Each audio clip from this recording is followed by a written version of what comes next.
The rain arrived just before dusk. Not the gentle sort that nourished roses in noble gardens. This rain came with sharp winds and dark clouds that swallowed the last traces of daylight above the rolling hills of Northumberland. In the small village of Willowbrook, shopkeepers hurried to close their shutters while travellers sought shelter wherever they could find it. The streets emptied. The world seemed determined to retreat indoors. Everyone except Miss Eleanor Whitmore. At 9 years of age, Eleanor possessed no influential connections. She had no grand estate, no glittering dowry, no title worthy of admiration. What she did possess was a heart incapable of ignoring suffering. Unfortunately, that quality often proved expensive. As she balanced a basket of bread beneath her cloak, she hurried through the muddy lane toward the tiny cottage she shared with her father. The baker had discounted several loaves at closing time. Eleanor intended to stretch them into meals that might last the remainder of the week. Their circumstances had become increasingly difficult since her mother's passing 3 years earlier. Her father, once a respected schoolmaster, suffered from a persistent weakness in his lungs. Medical treatments cost money they rarely possessed. Yet, despite every hardship, Eleanor refused to surrender her kindness. The wind howled. Thunder rolled across the sky. Then she saw her. At first, the figure appeared to be little more than a shadow collapsed beside an old stone wall, a bundle of rags, an abandoned traveller, perhaps even a drunk. Most people would have walked past. Several already had. Eleanor slowed. The figure did not move. A strange feeling settled inside her chest. Concern, urgency, compassion. She approached carefully. "Madam?" No response. Rainwater streamed down the woman's grey hair. Her clothing appeared worn nearly beyond recognition. Her hands trembled violently. Eleanor knelt beside her. The woman's skin felt alarmingly cold. "My goodness." The stranger's eyes opened slightly. Blue eyes, remarkably bright despite her condition. "Please," the woman whispered. The voice was barely audible. "Water." Without hesitation, Eleanor removed the small flask from her basket. The woman drank greedily. A weak cough followed, then another. Eleanor looked around the empty street. No one seemed interested. No one stopped. No one cared. Something inside her hardened. She could not leave this woman here. Not tonight. Not in this storm. "Can you stand?" The stranger attempted to rise, failed, nearly collapsed again. Eleanor wrapped an arm around her shoulders. "You are coming with me." The woman stared. "Why?" The question sounded genuine, as though kindness itself surprised her. Eleanor offered a small smile. "Because leaving you here would haunt me forever." For the first time, the stranger looked truly startled. Together, they began the difficult journey toward the cottage. The rain intensified. Mud clung to their boots. Twice, the woman nearly fell.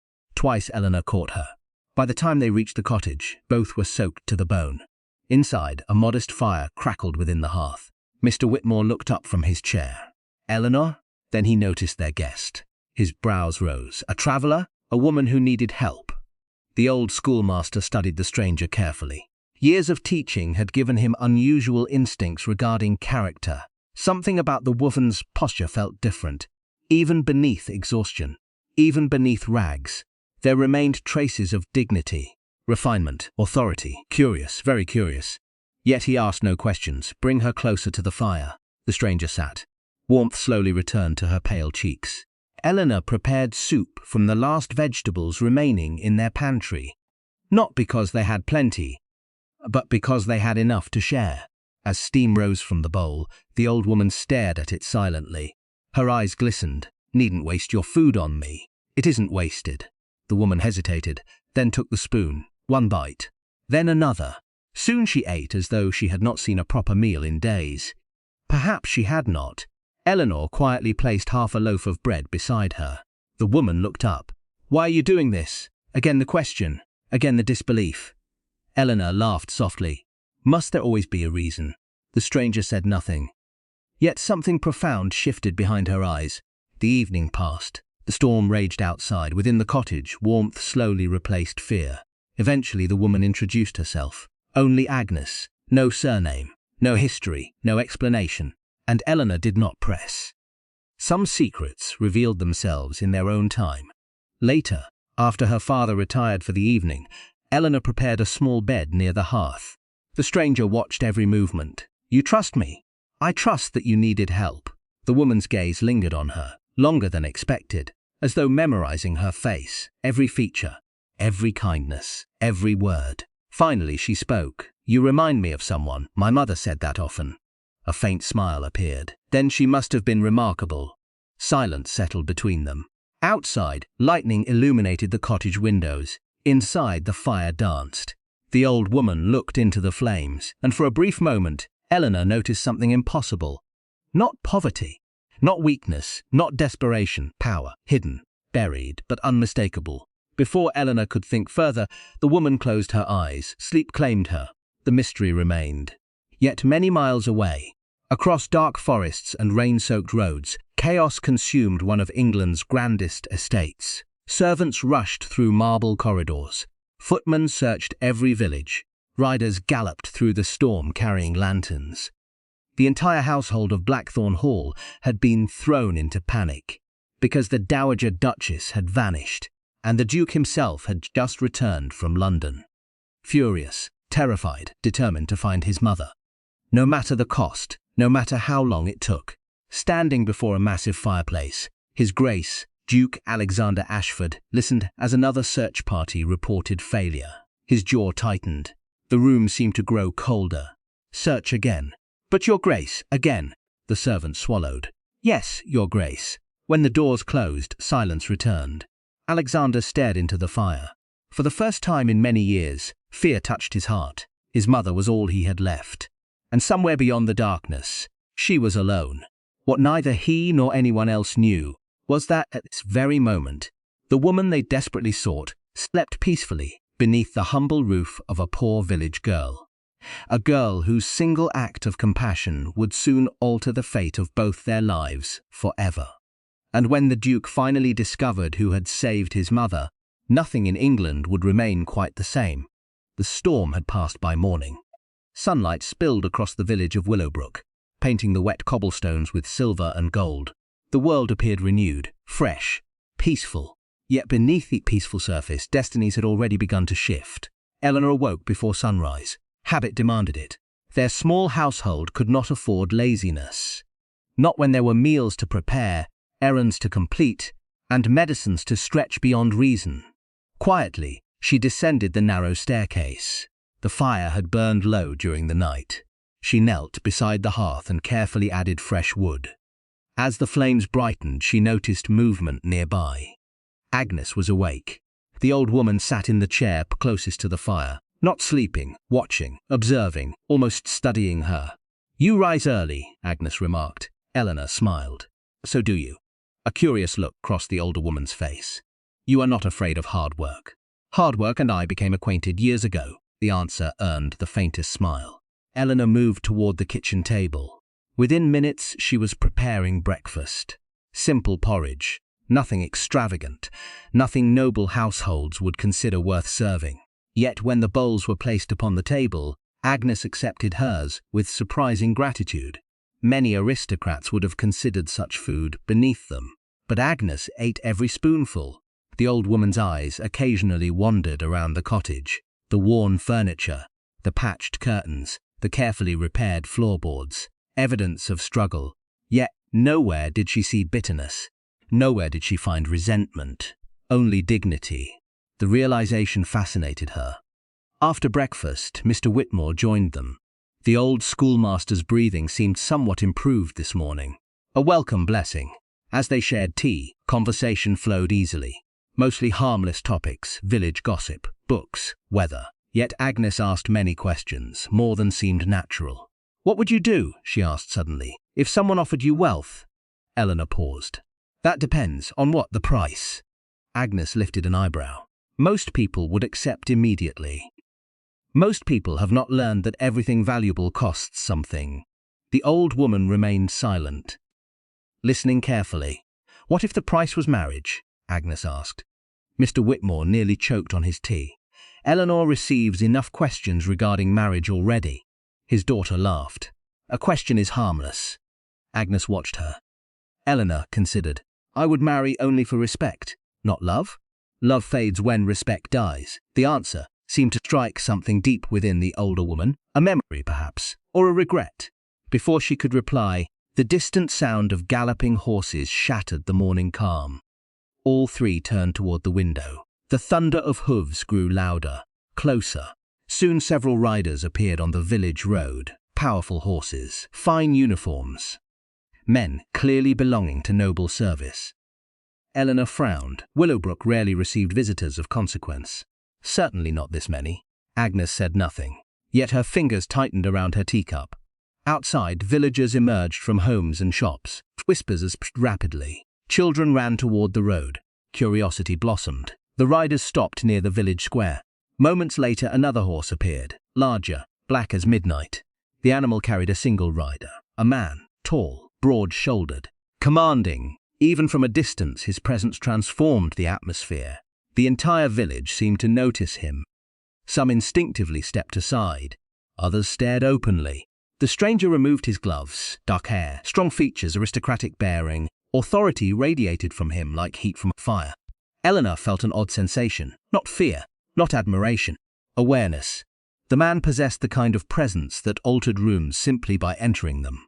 Agnes looked away almost immediately, as though she already knew exactly who sat upon that horse. Because she did. Her son, Alexander Ashford, Duke of Blackthorn, and one of the most powerful men in England. Alexander surveyed the village, small, poor, forgettable.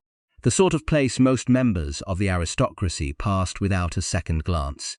Yet a witness had reported seeing an elderly woman matching his mother's description here 2 days earlier.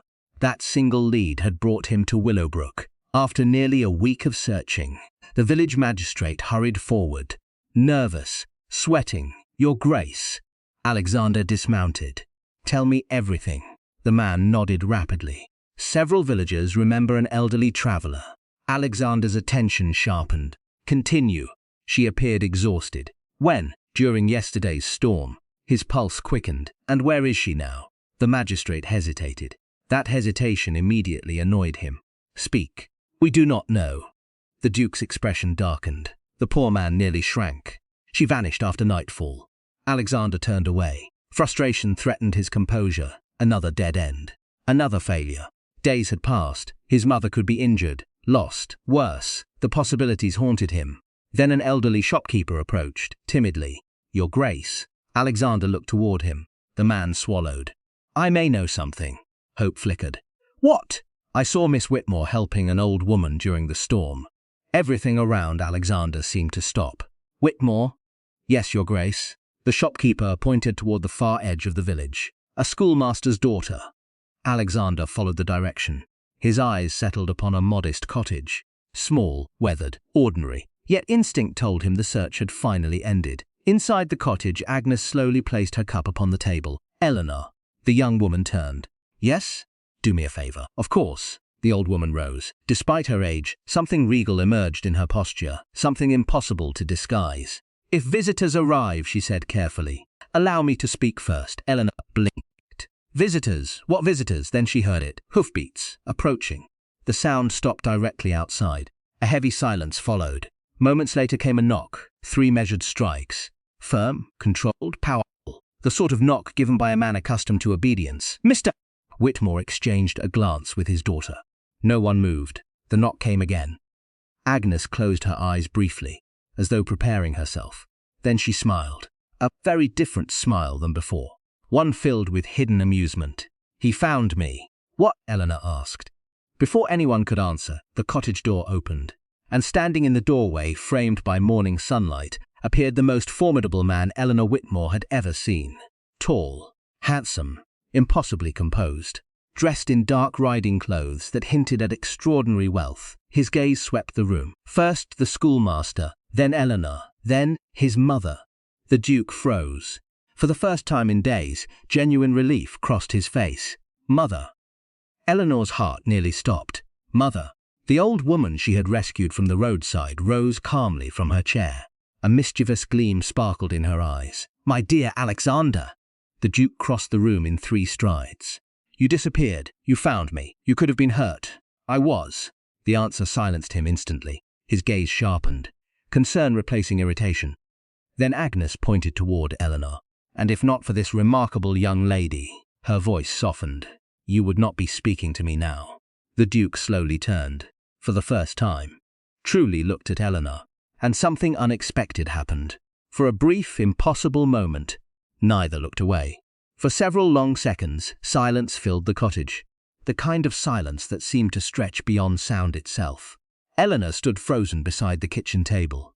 The Duke stood several feet away, and between them sat a truth she had never imagined. The frail old woman she had rescued from the storm, the woman she had fed with her family's last loaf of bread, the woman she had offered a bed beside the fire, was not Agnes, not merely Agnes. She was the Dowager Duchess of Blackthorn, mother of one of the most powerful men in England. Eleanor's pulse thundered in her ears. Slowly, very slowly, she looked toward the woman she had known only as Agnes. The Dowager Duchess regarded her with unmistakable affection. You seem surprised, my dear, surprised. The word hardly seemed sufficient. Eleanor began, then stopped. The Duchess laughed softly. A reasonable reaction. The Duke's eyes remained fixed upon Eleanor, carefully studying her, assessing, trying to understand how a village girl had become the central figure in his mother's disappearance.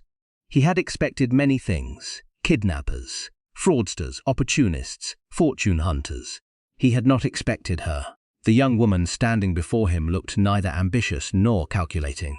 Her dress was plainly made. Her hands bore evidence of honest work. Her expression revealed genuine shock. Nothing about her suggested deception, yet appearances could be misleading. Alexander knew that better than most. The Duchess seemed to sense his thoughts immediately. "Might I remind you," she said coolly, "that your mother is alive because of Miss Whitmore?" Alexander glanced toward her. "I am aware." "No," the Duchess leaned back, "you are not." A warning lingered in her voice, one he recognized immediately. The same tone she had used throughout his childhood whenever she intended to correct him. Despite being 32 years old and a duke, he still found it remarkably effective. The Duchess turned toward Eleanor. "Would you be kind enough to tell my son what happened yesterday?" Eleanor hesitated. The attention made her uncomfortable. "I merely helped. Mere help does not save lives." The Duchess's expression softened. "Please," reluctantly, Eleanor explained. "The storm, the roadside, the cold, the hunger, the walk back to the cottage, the soup, the fire, the bed. Nothing more, nothing less." She omitted every detail that might make her appear heroic. Yet with every word, Alexander's expression changed, because he understood something Eleanor did not. His mother possessed immense wealth, power, influence. Any number of people would have helped her if they knew who she was. But Eleanor had acted without knowing, without expecting reward, without seeking advantage.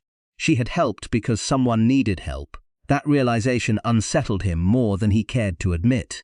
Such people were rare, painfully rare, especially among those who sought proximity to the nobility. When Eleanor finished speaking, silence settled once more. Finally, Alexander addressed her directly. "You gave shelter to a stranger. Yes, you did not know who she was. No, you expected nothing in return." The question seemed almost absurd. "Of course not." Something flickered behind his eyes, briefly, then vanished. The Duchess noticed. She noticed everything. "My son finds selflessness confusing. Mother, I am merely observing." Eleanor fought a smile. The Duke looked less amused. For perhaps the first time in years, Alexander Ashford found himself being subtly mocked inside a poor cottage, and somehow the experience felt oddly refreshing. The rest of the morning unfolded unexpectedly. The Duchess refused to leave, entirely refused, to the increasing frustration of her son. "We should return to Blackthorn Hall." "No, mother, no." Alexander pinched the bridge of his nose. The Duchess remained perfectly calm. "I am quite comfortable. You disappeared for nearly a week. I enjoyed myself. The entire county has been searching." "That sounds exhausting." The Duke stared. His mother smiled. Eleanor struggled not to laugh. Mr. Whitmore wisely remained silent. Years of teaching had taught him when to avoid becoming involved. The Duchess sipped tea. "A few additional days will not kill anyone." Alexander looked as though he disagreed, strongly. Yet experience had taught him that arguing with his mother rarely produced victory. The Duchess suddenly turned toward Eleanor. "My dear, would you accompany me for a walk later?" "A walk?" "Assuming your duties permit it." Eleanor glanced outside. The day had become beautiful. Bright sunlight, clear skies, gentle breezes. I suppose I could. Excellent. Alexander immediately frowned. His mother ignored him entirely. By afternoon, Willowbrook had become consumed by gossip.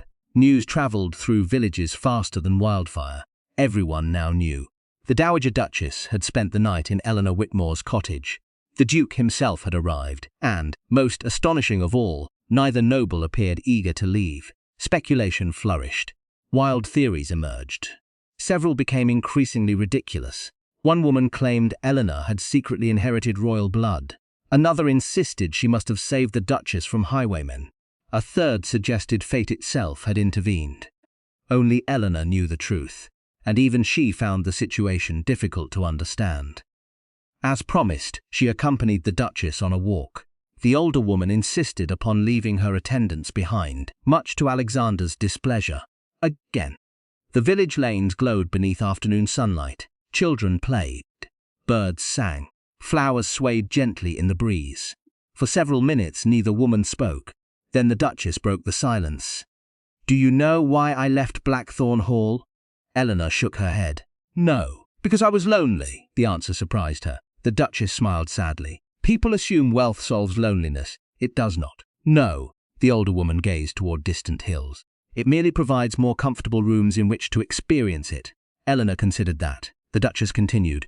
"My husband died years ago." There was pain in her voice. Old pain, deep pain, the sort that never completely disappeared. "My son buried himself in responsibility." A pause. "He believes it protects him." The words carried meaning beyond their surface. Eleanor sensed it immediately. The Duke has suffered. The Duchess looked at her, more than most realize. A shadow crossed her features. He loved once. Eleanor blinked. Something unexpected stirred inside her chest. Curiosity. Nothing more, surely nothing more. The Duchess continued walking. The engagement ended tragically. "I am sorry." So was he. Silence followed. Then the Duchess smiled again, a knowing smile, dangerously knowing. "You should see his face whenever you enter a room." Eleanor nearly stumbled. "What?" The Duchess laughed. "Oh, this will be entertaining. Your Grace, please." The older woman squeezed her hand. "Call me Agnes." Before Eleanor could respond, another voice interrupted. A familiar voice. Deep, controlled, male. "I suspected I would find you here." Both women turned. Alexander approached along the path. His riding coat moved gently with each stride. Sunlight caught his dark hair. And despite herself, Eleanor suddenly understood why half the unmarried ladies in England likely dreamed about him. The realization annoyed her immediately. The Duchess looked delighted. Perfect timing. Alexander's eyes narrowed.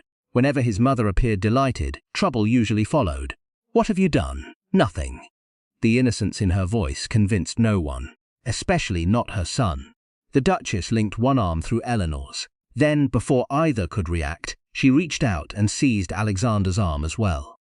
There, on a quiet village path, the three began walking together, like family. The thought startled both Eleanor and Alexander. Neither spoke. Neither understood why the silence felt strangely comfortable. And neither noticed the smile secretly growing on the Dowager Duchess's face. Because for the first time in many years, she felt hope. And she was beginning to suspect that fate had not brought her to Willowbrook by accident. The following morning brought unexpected visitors to Willowbrook. Carriages. 3 of them. Elegant, polished, unmistakably aristocratic. The sight alone was enough to send the village into another frenzy of speculation. Servants rushed about. Footmen stood at attention. Ladies emerged beneath colourful parasols. Gentlemen adjusted their coats and surveyed the humble surroundings with varying degrees of curiosity and horror.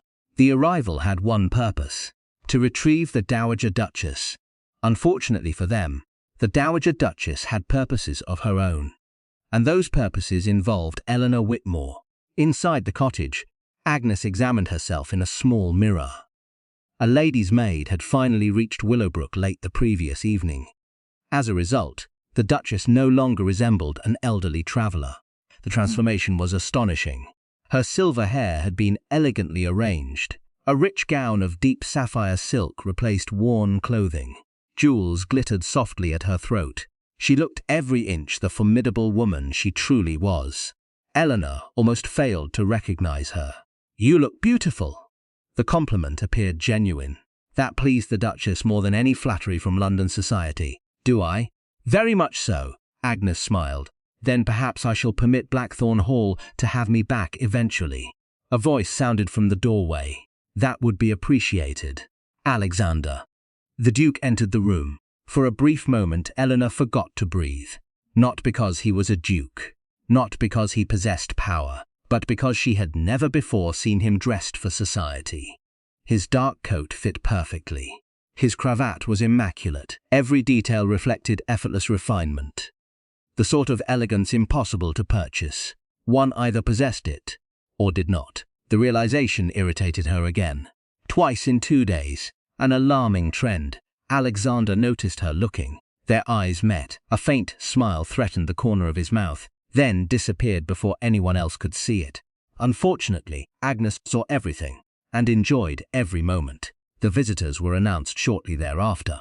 Among them was the formidable Lady Beatrice Hawthorne, a widow, a social strategist, and one of the most influential women in London. She swept into the cottage with all the confidence of someone accustomed to commanding attention. Her gaze immediately found the Duchess. "Thank heavens," Agnes sighed. "Good morning to you as well." Lady Beatrice ignored the remark. "Half the aristocracy believes you've been kidnapped. A disappointing lack of imagination." The widow rolled her eyes. Then she noticed Eleanor, immediately. Years of navigating society had sharpened Lady Beatrice's instincts. She recognized significance when she saw it, and Eleanor was clearly significant. The question was why. "And who is this?" Agnes smiled. "My rescuer." The widow's expression shifted. Interest deepened. Suddenly Fe felt as though she were being inspected by a very intelligent hawk. Uncomfortable. Very uncomfortable. Lady Beatrice extended a hand. Lady Beatrice Hawthorne, Eleanor Whitmore. No curtsy followed, no nervous stumbling, no desperate attempt to impress. Merely a polite introduction. Lady Beatrice blinked. Most village girls either panicked or performed awkward curtsies. Eleanor did neither. Interesting. Very interesting. Alexander noticed as well. The realization produced an unexpected sense of amusement. The poor girl had no idea she was violating half a dozen social expectations, and somehow that made her more impressive, not less. By midday, word spread that a luncheon would be held at the village inn. The visiting nobles insisted upon expressing gratitude to the community that had aided the Duchess. In truth, most wished to satisfy their curiosity, especially regarding Eleanor. The unfortunate subject of that curiosity wished fervently to avoid it. She lost. Completely. Agnes refused to accept refusal, as usual, which explained why Eleanor now found herself seated at a long table surrounded by members of the aristocracy. The experience felt vaguely similar to being examined by a collection of well-dressed predators. Conversation flowed around her. Questions emerged from every direction. Where had she been educated? What books did she enjoy? Did she dance? Did she ride? Had she ever visited London? Eleanor answered politely. Nothing more, nothing less. The more they questioned her, however, the more fascinated they became. Because she possessed something unusual, authenticity. She neither flattered nor pretended, neither exaggerated nor concealed. She simply existed exactly as she was, and among people accustomed to performance. Such honesty proved remarkably refreshing. Across the table, Alexander watched quietly. His attention never lingered long enough to become obvious, yet somehow it always returned, again and again and again. The Duchess observed this with growing satisfaction. The poor boy had no idea. None whatsoever. Trouble arrived shortly after dessert. It entered the inn wearing emerald silk, and carrying itself with unmistakable confidence. Lady Victoria Ashcombe, the daughter of a marquess. Beautiful, wealthy, accomplished. The woman most of society expected the Duke to marry. Victoria's arrival transformed the atmosphere instantly. Several guests exchanged knowing glances. Others sat straighter. The Duchess looked mildly annoyed. Alexander looked exhausted. An interesting distinction. "Your Grace." Victoria smiled warmly. Far too warmly. Alexander inclined his head. "Lady Victoria." Her gaze swept the room, then landed upon Eleanor. The smile remained. but something colder appeared beneath it, a subtle assessment. The sort women perfected through years of social competition. How lovely! The words sounded pleasant. The meaning did not. Victoria took her seat, directly beside Alexander, without invitation.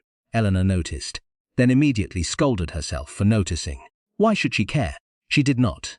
At least she told herself she did not. Repeatedly. The Duchess seemed unconvinced. Victoria soon directed her attention toward Eleanor. I understand you assisted Her Grace. I was glad to help. How fortunate. The smile widened. One rarely receives opportunities to alter one's future so dramatically. The implication settled heavily upon the table. Several guests shifted uncomfortably. Eleanor understood immediately. Victoria believed she had acted for advantage, for reward, for ambition. The accusation hid behind perfect manners. But it existed nonetheless. A faint silence followed. Alexander's expression cooled noticeably. The Duchess's eyes narrowed. Neither appreciated the remark. Before either could intervene, Eleanor answered calmly. I suppose kindness always alters the future. Victoria blinked. I beg your pardon. Eleanor met her gaze. Steady, unshaken. My father taught me that every kindness changes something. A pause. Usually in ways we cannot predict. Silence followed, complete silence. Because the answer was flawless, polite, graceful, impossible to challenge. Several guests hid smiles. The Duchess looked positively delighted. Alexander stared at Eleanor, and for the first time in many years, he laughed a genuine laugh. Unexpected. Deep. Rare. The entire table turned toward him in surprise, including Eleanor. Their eyes met once more, and this time neither looked away immediately. Victoria noticed. So did the Duchess. One was displeased. The other was absolutely thrilled, because at that exact moment, she recognized a truth her son had yet to discover. The walls around Alexander Ashford's heart were beginning to crack, and Eleanor Whitmore had no idea she was the cause. Yet beyond the laughter, beyond the smiles, beyond the growing attraction, neither dared acknowledge. A far darker pair of eyes watched from across the room. A stranger, silent, observant, dangerously interested, and when his gaze settled upon Eleanor, it remained there, far too long. The stranger remained unnoticed by most of the room, which was precisely how he preferred it. He sat alone near the rear of the inn, partially concealed by shadow and distance. An untouched glass rested before him. His attention never wandered, not toward the food, not toward the conversations, not toward the assembled nobility, only toward Eleanor, watching, studying, waiting. The Duchess noticed him first. Age had sharpened her instincts rather than dulled them. Years spent navigating courts, scandals, and ambitious men had taught her a valuable lesson. Anyone who watches too carefully usually has a reason. Her expression changed subtly, almost imperceptibly, yet Alexander noticed immediately. His gaze followed hers. The moment he saw the stranger, something inside him tightened. The man appeared respectable enough, well-dressed, well-groomed, perhaps 35 years old, possibly older. Yet there was something unsettling about him, something difficult to define. The stranger smiled, a small smile, then lifted his glass in polite acknowledgement. Alexander did not return the gesture. The man seemed amused by that. Interesting, very interesting. The luncheon concluded shortly afterward. Guests departed in groups. Carriages rolled away. Conversations lingered. By late afternoon, Willowbrook began returning to normal, at least outwardly. Inside the cottage, however, matters had become considerably more complicated. The Duchess sat comfortably near the fire. Alexander stood nearby reviewing correspondence. Eleanor sorted vegetables at the kitchen table, an image so domestic that none of them quite knew what to make of it, especially Alexander. His life rarely involved quiet moments. Every hour carried obligations, decisions, responsibilities, yet somehow these past 2 days had felt different, simpler, and that realization disturbed him. The Duke of Blackthorn did not have time for simplicity, or peace, or village girls with thoughtful eyes and impossible honesty. The thought arrived uninvited. He immediately attempted to dismiss it, unsuccessfully. Across the room, the Duchess hid a smile behind her teacup. Mothers noticed things, particularly when their sons believed themselves subtle. That evening brought another surprise. A letter, delivered by special courier, addressed directly to Alexander. The Duke broke the seal. His expression hardened instantly. The Duchess noticed. So, she set down her cup. What disaster has arrived now? Alexander read the contents again. Slowly, carefully, as though hoping the words might change. They have announced the engagement. Silence followed. The Duchess's expression darkened. Eleanor looked between them. Confused. Engagement? Alexander folded the letter. Every movement appeared controlled. Too controlled. My cousin. The words sounded distant, detached. Lord Nathaniel Ashford. Recognition flashed across the Duchess's face. Already? It seems so. The older woman's jaw tightened. He wastes no time. Eleanor sensed tension she did not understand. Something important remained unspoken. The Duchess sighed. He has always been ambitious. The Duke said nothing, and somehow that silence revealed more than words. Eventually, Eleanor asked carefully, "Is that a problem?" Alexander's gaze shifted toward her. For a moment he seemed uncertain whether to answer. Then he did. Should I die without an heir, Nathaniel inherits everything. The realization struck immediately. The title, the estate, the fortune, everything. The Duchess's expression became grim. Which means your cousin has spent years eagerly awaiting an event we would prefer not to provide. Eleanor blinked. That seems rather unpleasant. The Duchess laughed. A sharp laugh. An excellent description. Alexander almost smiled. Almost. Later that night, Eleanor stepped outside for air. The village slept peacefully beneath a canopy of stars. Moonlight bathed the fields in silver. The world felt calm, still, safe, at least until she heard footsteps. She turned. A figure emerged from the darkness. The stranger from the inn. Her heart skipped. Not from attraction, from caution. The man removed his hat politely. Miss Whitmore. Eleanor did not move. You know my name. The stranger smiled. The entire county knows your name. An uncomfortable truth. What do you want? Only conversation. At this hour? Some conversations are best conducted privately. Every instinct warned her. Danger, not immediate danger, but danger nonetheless. The man's eyes held intelligence, charm, calculation, a troubling combination.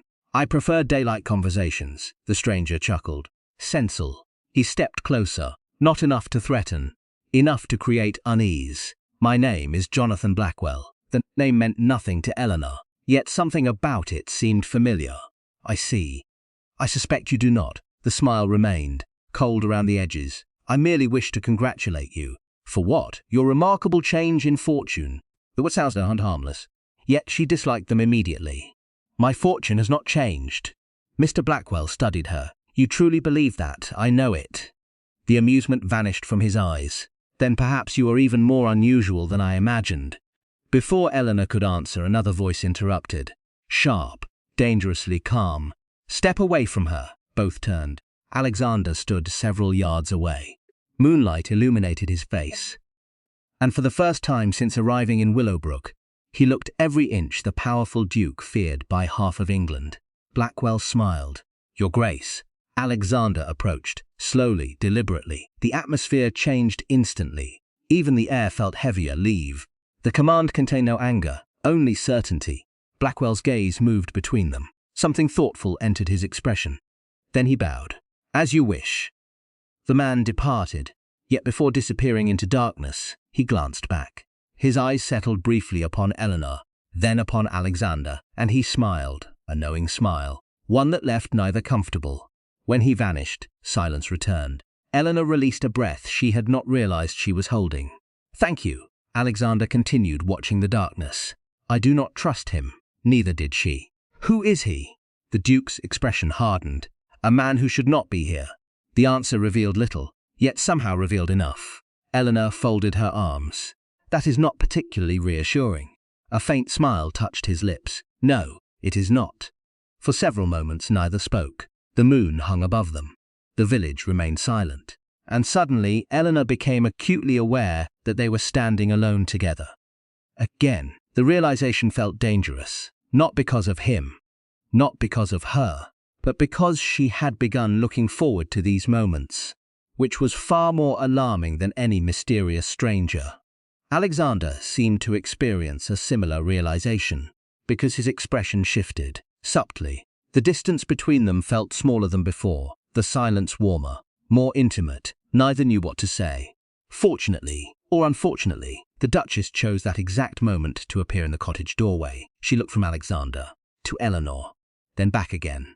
A smile spread across her face. "Oh dear." Both immediately stepped apart. The Duchess laughed. "I did not say anything. You were about to." "True." Alexander closed his eyes briefly. The familiar gesture of a man enduring a lifetime of maternal interference. The Duchess descended the steps, still smiling. Yet as she reached them, her expression changed. The amusement faded, replaced by concern. "Something serious." Alexander noticed immediately. "What is it?" The Duchess looked toward the road where Blackwell had disappeared, then back at her son, and for the first time since arriving in Willowbrook, genuine worry appeared in her eyes. "I know that man." Silence. Alexander's jaw tightened. "How?" The Duchess took a slow breath. The answer came quietly, too quietly. "Because 20 years ago," she hesitated. "He was present on the night your father died." The world seemed to stop. Alexander stared. Eleanor felt a chill race through her body. And the Duchess's next words made it worse. "Everyone believed he disappeared forever." A pause. Then, "So why has he returned now?" The question lingered in the night air. Why had Jonathan Blackwell returned? Neither Eleanor nor Alexander spoke immediately. The Duchess remained staring toward the road where the stranger had vanished. Her expression carried something Eleanor had never seen before. Fear, not panic, not terror, but the quiet fear of someone who recognizes a ghost from the past. Alexander broke the silence first. "Tell me everything." The command was calm, yet beneath that calm lay steel. The Duchess looked at her son. For a moment she saw not the Duke of Blackthorn, not the powerful nobleman feared in Parliament and respected throughout England. She saw the boy who had lost his father, the boy who had carried grief far too long, the boy she had spent years trying to protect. Slowly, she nodded. Inside, the cottage felt smaller than usual. The fire crackled softly. Outside, the wind stirred the trees. Inside, history prepared to reveal itself. The Duchess settled into a chair. Alexander stood beside the mantel. Eleanor remained near the table. She suspected she should leave. This conversation clearly involved family matters. Yet neither noble suggested it, and somehow she sensed that what came next would concern her as well. The Duchess folded her hands. "Your father died 20 years ago." Alexander's expression remained unreadable. The official report stated that his horse threw him during a storm. A pause. The official report lied. Silence filled the room. Eleanor felt her stomach tighten. Alexander did not react outwardly, but she noticed his jaw clench, just slightly. "The accident never made sense," he said. "No." The Duchess's voice softened. "It did not. For years rumors had circulated, whispers, questions, speculation. Yet nothing had ever been proven. Nothing. Until now." The Duchess looked toward the fire, lost briefly in memory. "The night your father died, he met someone. Who?" "I never learnt the name." Alexander frowned. "You spent 20 years searching." "I know." Frustration flashed across her face. The meeting was arranged in secret. The Duke remained silent, listening. The Duchess continued. "When your father failed to return, a search party was sent." Her eyes darkened. "They found his horse." A pause. "They found blood." Another pause. "But they never found answers." Eleanor could almost feel the weight of old grief filling the room. The Duchess closed her eyes briefly. "When I arrived at the scene," her voice nearly broke, "there was one man there." Alexander immediately understood. "Blackwell." The Duchess nodded. "Jonathan Blackwell." Silence followed. Heavy, oppressive. The fire popped softly. No one moved. He claimed he had discovered the scene by chance. Alexander's expression hardened. "And you believed him?" "No." The answer came instantly, without hesitation, without doubt. "I never believed him." The Duke stared into the flames, thinking, calculating. 20 years of unanswered questions suddenly seemed far less distant. "If Blackwell knows something—" "He does," the Duchess interrupted. "I am certain of it. But," the older woman looked toward her son, "he is dangerous." The warning carried unusual weight. The Duke merely nodded. Danger rarely discouraged him. If anything, it encouraged pursuit. The Duchess knew this, which was precisely why she worried. The following morning brought tension, an invisible tension, the kind that settles over a household when secrets emerge. Alexander spent most of the day receiving reports, sending letters, meeting with trusted servants, preparing. Eleanor noticed the change immediately. The Duke seemed colder, more distant, focused. The pleasant ease that had developed during recent days had vanished. Part of her expected relief. Instead, she felt disappointment. An irritating disappointment. One she had no right to feel. Meanwhile, the Duchess appeared equally troubled, though she attempted to conceal it. Poorly. By afternoon, Eleanor found herself helping in the village schoolhouse. Several local children needed assistance with reading. It was work she genuinely enjoyed. Books had always offered escape, knowledge, possibility. Today, however, concentration proved difficult. Her thoughts wandered repeatedly. Toward the Duke, toward Blackwell, toward mysteries she barely understood. A familiar voice interrupted her thoughts. "Miss Whitmore." She looked up. Alexander stood in the doorway. Instantly, every child in the room became fascinated. Not with reading. With the Duke. Several girls stared openly. One nearly walked into a desk. Eleanor suppressed a smile. "Your Grace." The title felt oddly formal now. The distance between them seemed greater than before. Alexander noticed, and unexpectedly disliked it. "I hope I am not interrupting. You are distracting half the classroom." The answer escaped before she could stop it. Several children giggled. To her surprise, Alexander smiled. A genuine smile. Small, but real. The tension eased slightly. "What brings you here?" His expression grew serious again. "I wish to speak with you." The words immediately attracted attention from every child present. Eleanor sighed. Outside. They walked toward a quiet field beyond the village. The afternoon sun hung low in the sky. Golden light spilled across the countryside. For a time, neither spoke. Finally, Alexander broke the silence. "I owe you an apology." Eleanor blinked. An apology had not been expected. "For what?" "I have been distracted," she almost laughed.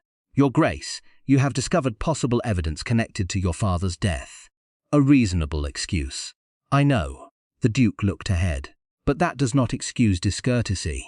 The answer surprised her, more than it should have. Eleanor studied him carefully. "You carry responsibility like armor." He looked at her. "Armor? It protects you." A pause. "It also keeps everyone at a distance." For several moments he said nothing. The observation felt uncomfortably accurate. Most people feared speaking honestly to him. Eleanor never seemed to. And strangely, he valued that, more than he should. "You understand more than you realize." The words emerged quietly, sincerely. A warmth settled between them. Subtle, dangerous. Neither knew how to navigate it. Neither seemed eager to leave it behind. The moment stretched, then stretched further, until suddenly, a scream shattered the silence. A child's scream. Both froze. The sound came from the village. Another scream followed, then shouting. Alexander moved first. Instantly, every trace of warmth vanished, replaced by action, urgency, protection. He began running. Eleanor followed. Fear surged through her chest. By the time they reached the village square, chaos had erupted. People gathered. Voices overlapped. Children cried. Someone pointed toward the old bridge crossing the river, and Eleanor's blood turned cold, because smoke rose into the sky. Dark, thick, dangerous. The bridge was burning. Villagers rushed toward the flames. Buckets of water appeared. Panic spread. Then someone shouted words that froze everyone in place. "There are people trapped!" The crowd erupted. Alexander's eyes narrowed instantly. "Who?" A terrified villager pointed. "There was a carriage crossing when the fire started." Another voice joined. The horses panicked. The Duke turned toward the bridge. The flames had already consumed much of the structure. The river below churned violently, and trapped near the center, a carriage hung dangerously close to collapse. Eleanor's heart stopped, because through the smoke she recognized the crest painted upon its side, the Blackthorn crest, the Duchess's carriage, and inside, Agnes, the Dowager Duchess, still trapped, with the bridge beginning to crumble beneath her. For one terrible moment, the world seemed to stop. The crowd stared in horror. Smoke billowed into the sky. Flames devoured the ancient wooden bridge with terrifying speed. And trapped near the center stood the Duchess's carriage. One wheel had become lodged between shattered planks. The horses screamed in panic. The structure groaned beneath the weight. Every second brought it closer to collapse. Alexander's face lost all color. "Mother!" The word barely escaped him. Then he moved, without hesitation, without thought for his own safety. He sprinted toward the burning bridge. "Your Grace!" Several villagers tried to stop him. None succeeded. The Duke of Blackthorn charged directly toward the flames. Eleanor followed several paces behind before strong hands caught her shoulders. "Mr. Whitmore, no!" His voice shook. "It is too dangerous." She stared helplessly as Alexander reached the edge of the bridge. Heat rolled across the river like a living thing. The flames roared, wood cracked, sparks exploded into the air. Yet he never slowed, not once. The crowd watched in stunned silence, because they were witnessing something beyond courage. A son trying to save his mother. Inside the carriage, the Duchess fought to remain calm. The interior filled with smoke. Breathing became difficult, painful.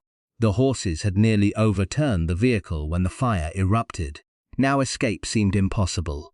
One door refused to open. The other had become trapped against broken beams. For the first time since arriving in Willowbrook, genuine fear gripped her. Not for herself, for Alexander. Because she knew exactly what her son would do, and exactly how reckless he would become. The carriage lurched violently. A section of the bridge collapsed beneath one wheel. The entire structure tilted. The Duchess grabbed the seat to steady herself. Wood splintered. The river raged below, and then she heard it. A voice, distant at first, growing closer. "Mother!" Relief flooded her chest, followed immediately by dread. Because if Alexander had reached the bridge, then Alexander was in danger too. The Duke fought his way through smoke and fire. Every instinct screamed that the bridge would not hold much longer. Yet he continued, step by step, toward the carriage, toward his mother. A burning beam crashed nearby. Embers exploded around him. Heat scorched his face. Still he pressed forward. The carriage finally emerged through the smoke, half suspended above the river. Dangerously unstable. Alexander reached the door, pulled nothing, pulled harder. Still nothing. Inside he could hear his mother coughing. The sound filled him with desperation. "Stand back." The Duchess immediately obeyed. Alexander drove his shoulder into the door. Once, twice, a third time, the wood shattered. Smoke poured outward. The Duchess appeared through the opening. Relief nearly brought him to his knees. Then the bridge groaned, loudly, a terrible sound, the sound of something dying. Alexander looked down. Several support beams had begun to fail. The entire center section was collapsing. "We must move." The Duchess nodded. Together they started towards safety. Then disaster struck. Another explosion of burning timber crashed onto the bridge, directly ahead of them. The path vanished beneath flame. The crowd screamed. Alexander stopped, trapped. The Duchess stood beside him. Fire behind them. Fire ahead. The bridge failing beneath their feet. For the first time, escape seemed impossible. Eleanor watched from the riverbank, helpless, terrified. The flames obscured much of the bridge now, yet she could still see them. Alexander, Agnes, trapped, her heart pounded. People shouted. Buckets flew. Water hissed against fire. Nothing mattered. Nothing worked. Then suddenly she noticed something. A narrow maintenance path, hidden beneath part of the bridge. Half collapsed, barely visible through smoke. The route looked dangerous, perhaps impossible. Yet it offered one chance. One. Eleanor turned toward the villagers. "Rope!" No one moved. Most hadn't heard. She shouted louder. "Bring me rope!" Several heads turned. Confusion spread. Then Mr. Whitmore understood. "Eleanor, there isn't time." Someone finally produced a coil of heavy rope. Eleanor seized it immediately. The crowd watched in disbelief, because they recognized the look in her eyes. Determination. The same determination that had once compelled her to rescue a stranger from a storm. The same determination that ignored danger entirely. Mr. Whitmore grabbed her arm. "Eleanor." She met his gaze. Neither spoke, neither needed to. Slowly he released her. Fear filled his eyes. Pride too. Then she ran. Alexander assessed the situation rapidly. Not enough time. Not enough options.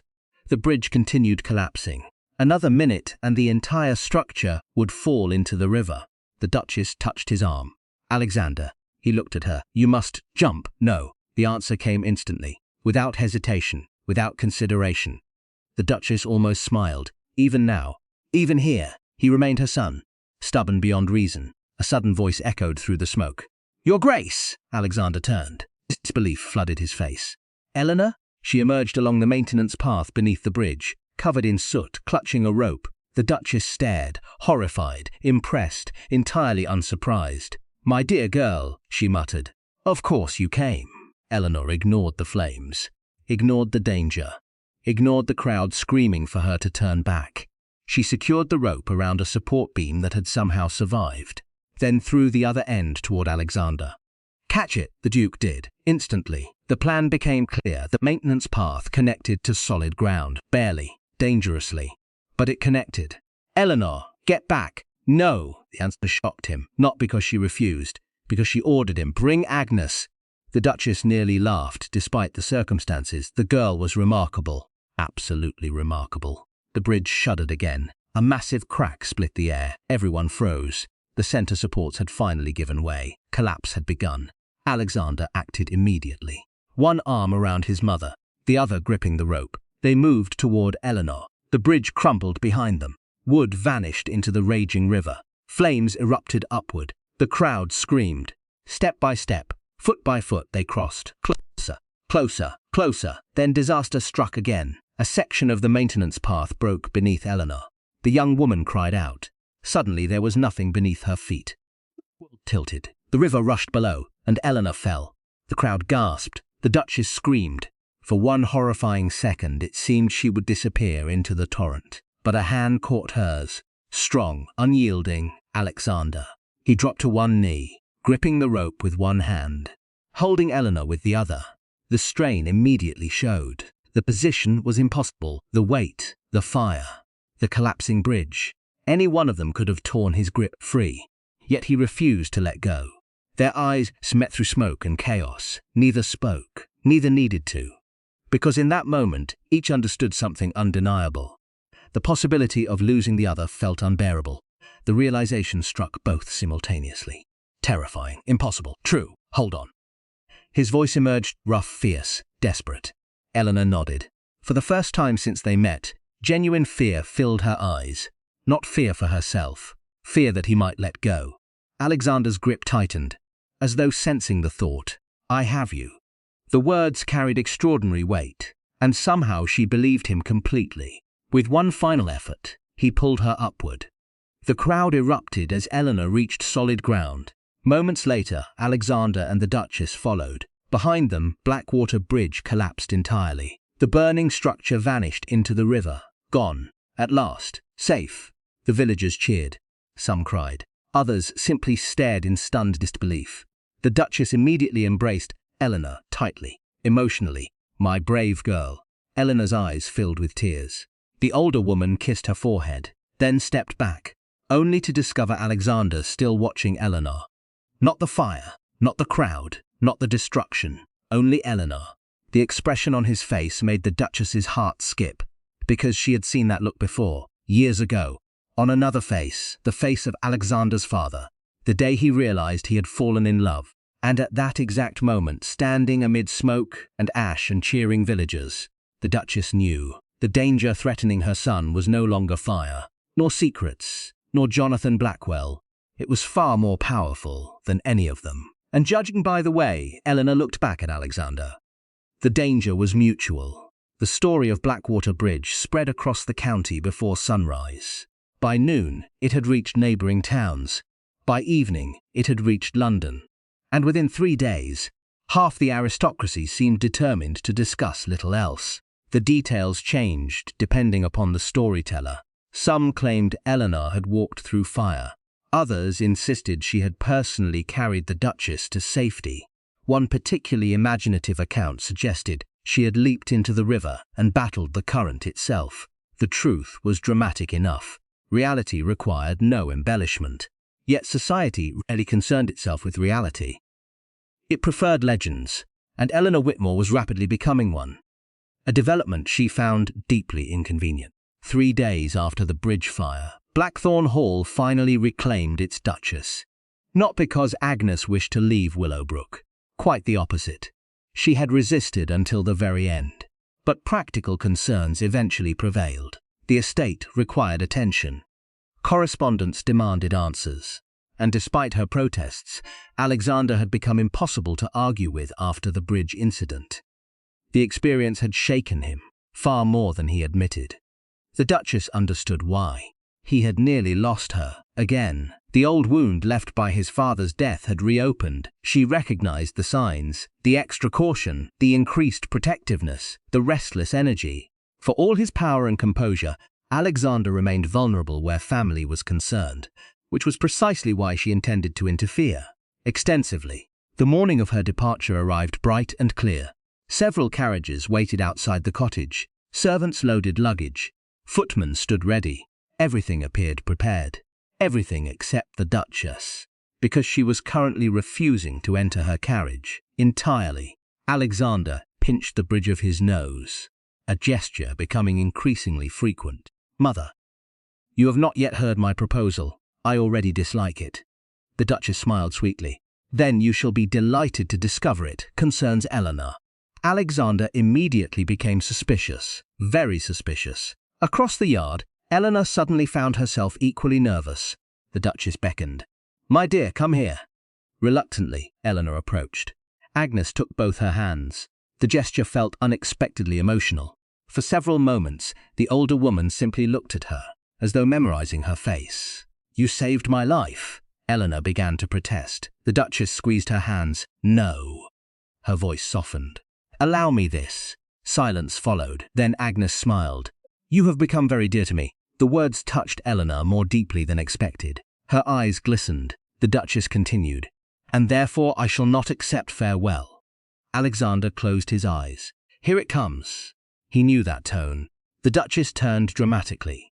"Miss Eleanor Whitmore is invited to Blackthorn Hall." Silence, absolute silence. Even the servants stopped moving. Eleanor stared. The Duke stared. Mr. Whitmore nearly dropped his cane. The Duchess looked delighted, as always. "Eleanor should spend the season with us." The words landed like thunder. Eleanor blinked repeatedly. Surely she had misunderstood.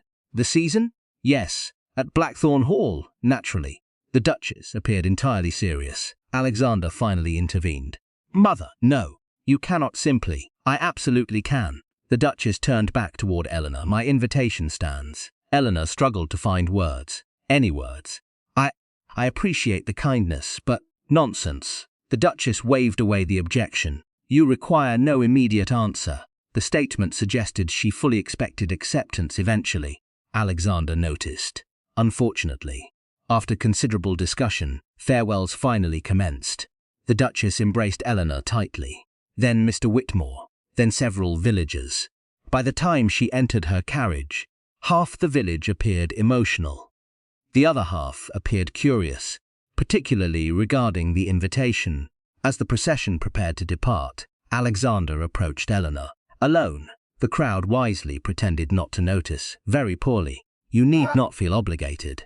Eleanor looked up. "What? The invitation?" His expression remained calm.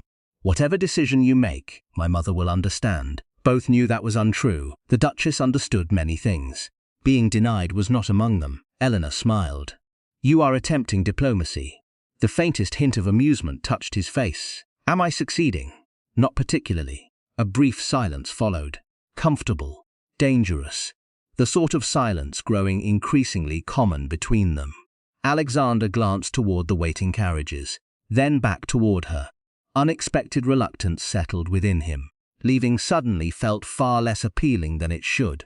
A troubling realization. "You would be welcome." The words emerged quietly, sincerely, not a command, not an obligation, an invitation. His invitation. Something warm fluttered within Eleanor's chest. She immediately attempted to ignore it. With limited success. "Thank you." Their eyes met. Neither looked away. The moment stretched, and stretched, until a familiar voice shattered it. "Alexander!" The Duchess leaned out of her carriage window, entirely too pleased with herself. "If you intend to propose, do try to wait until after we reach home." The resulting silence was catastrophic. Alexander froze. Eleanor nearly stopped breathing. Several servants choked. One footman dropped a trunk. The Duchess laughed. Openly, shamelessly.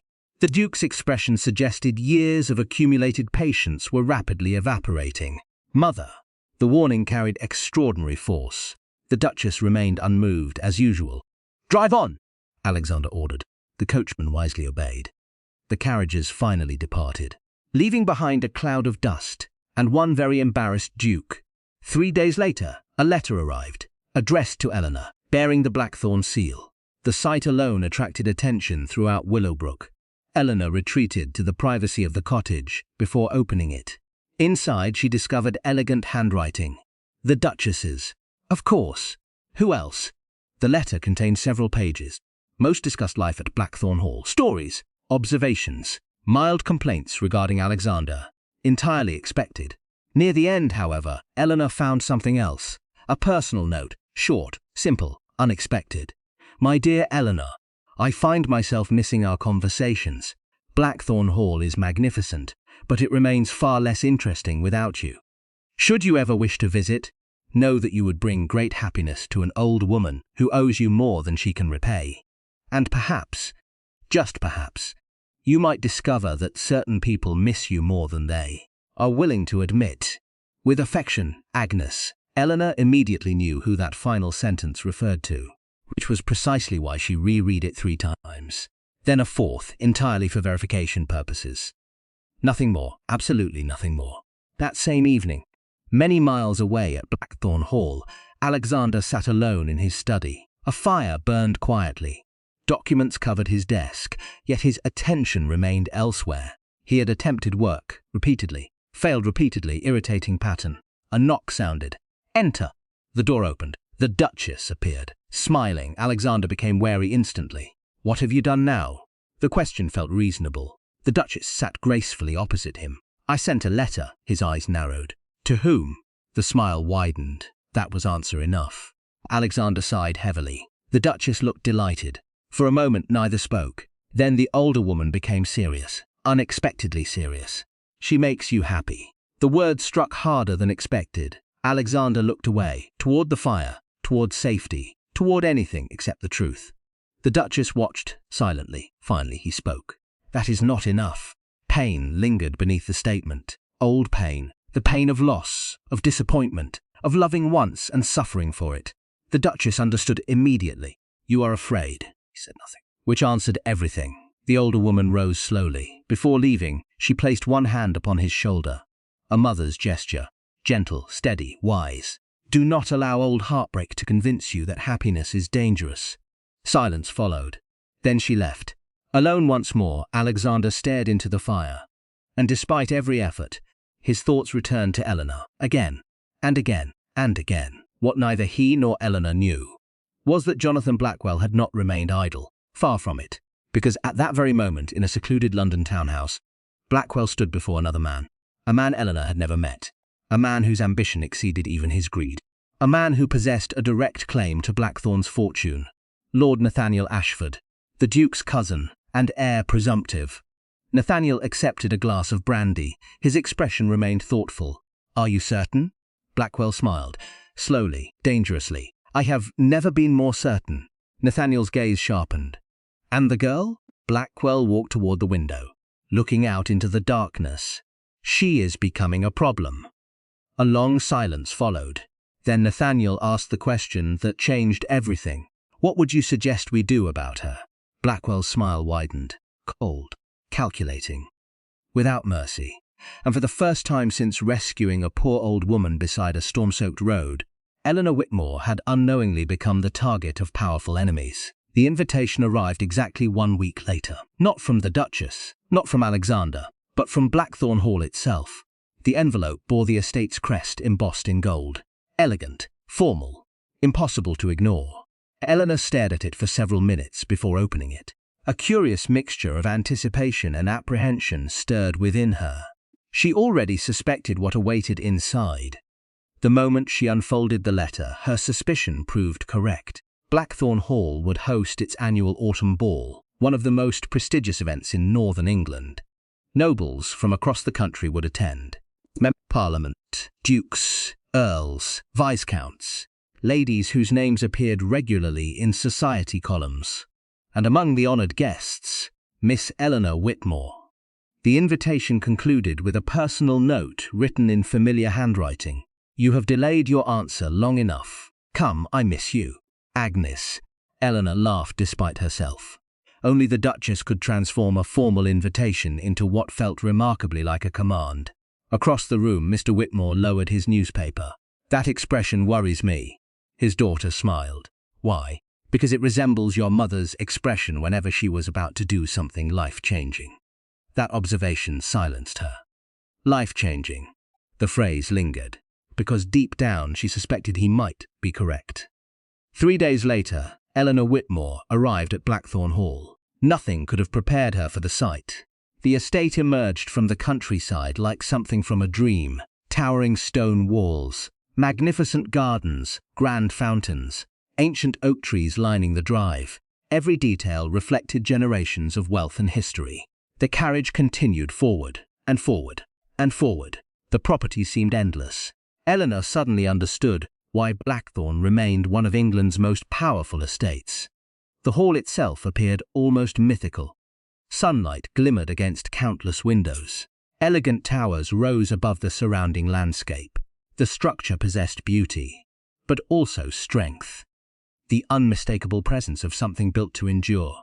Her pulse quickened, not from excitement alone, from uncertainty. For the first time since meeting the Duchess, Eleanor felt truly out of place. The realization proved uncomfortable.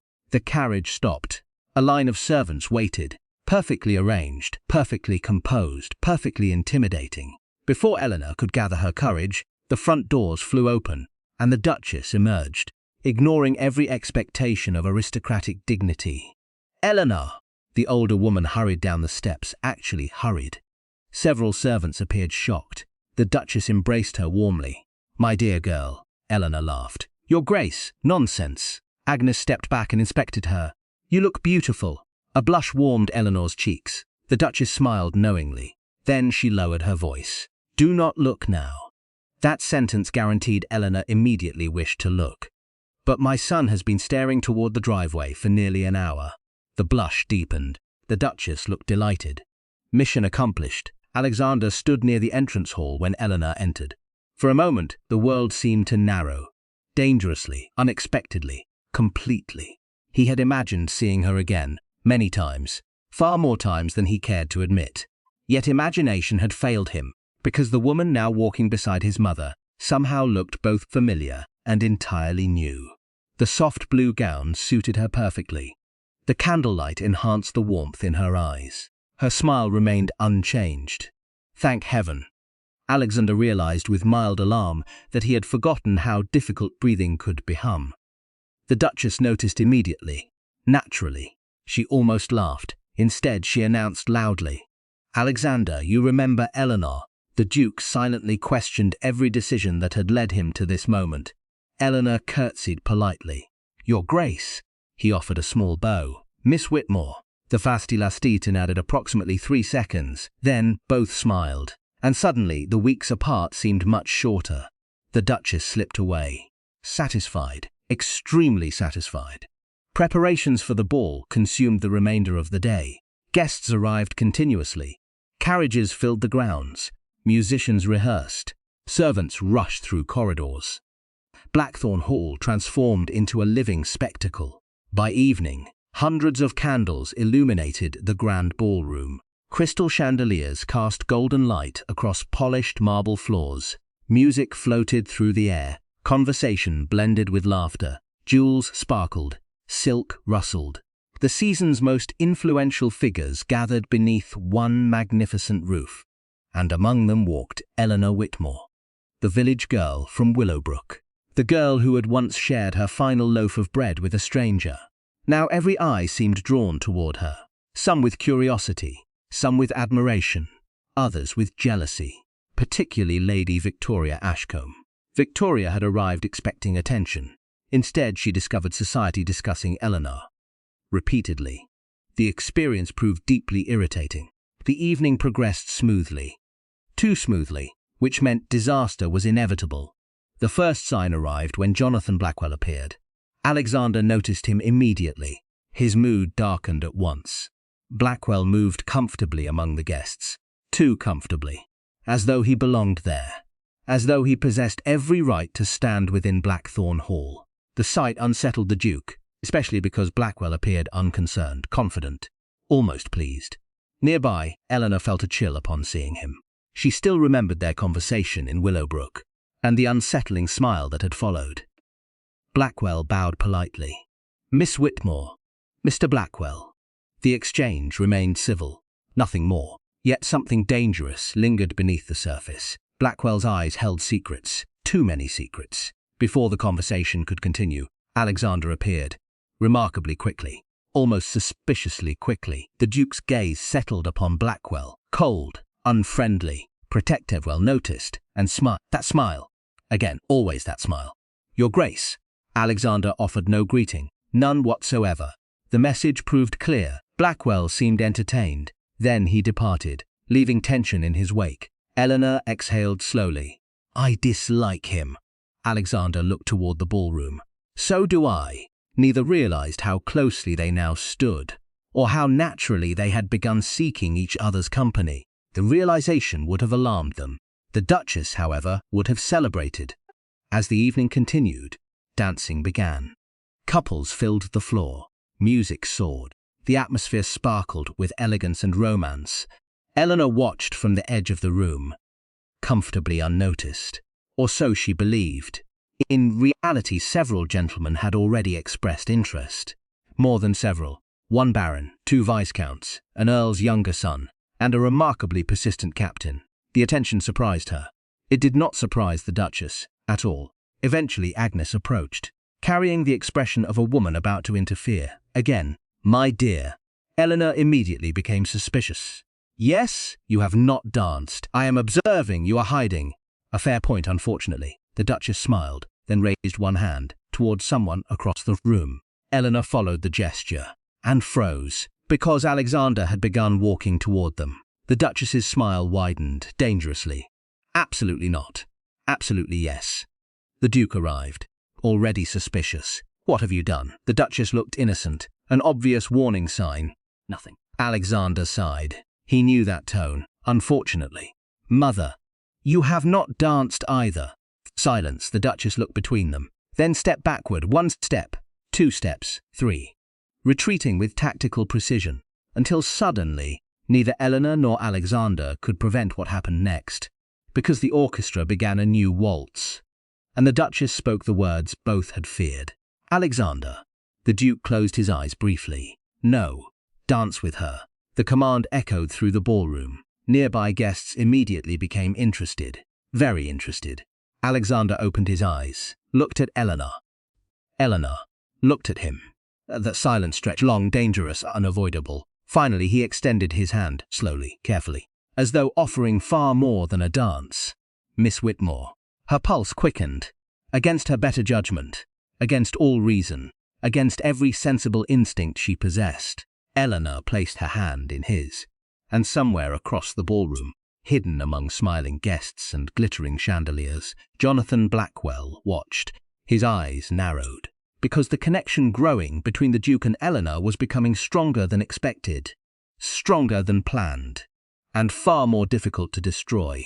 Yet, as the music carried them onto the dance floor, neither Eleanor nor Alexander noticed. Neither saw Blackwell. Neither saw Lord Nathaniel speaking quietly with a servant near the rear entrance. Neither heard the whispered instruction, the secret order, the dangerous plan already unfolding. Because before this ball ended, someone intended to ensure Eleanor Whitmore never left Blackthorn Hall safely again. The music swelled through the grand ballroom. Violins sang. Candles flickered. Crystal chandeliers scattered golden light across polished marble.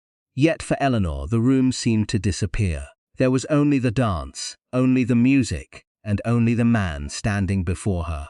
Alexander's hand rested lightly against hers. His other hand settled at her waist, properly, respectfully.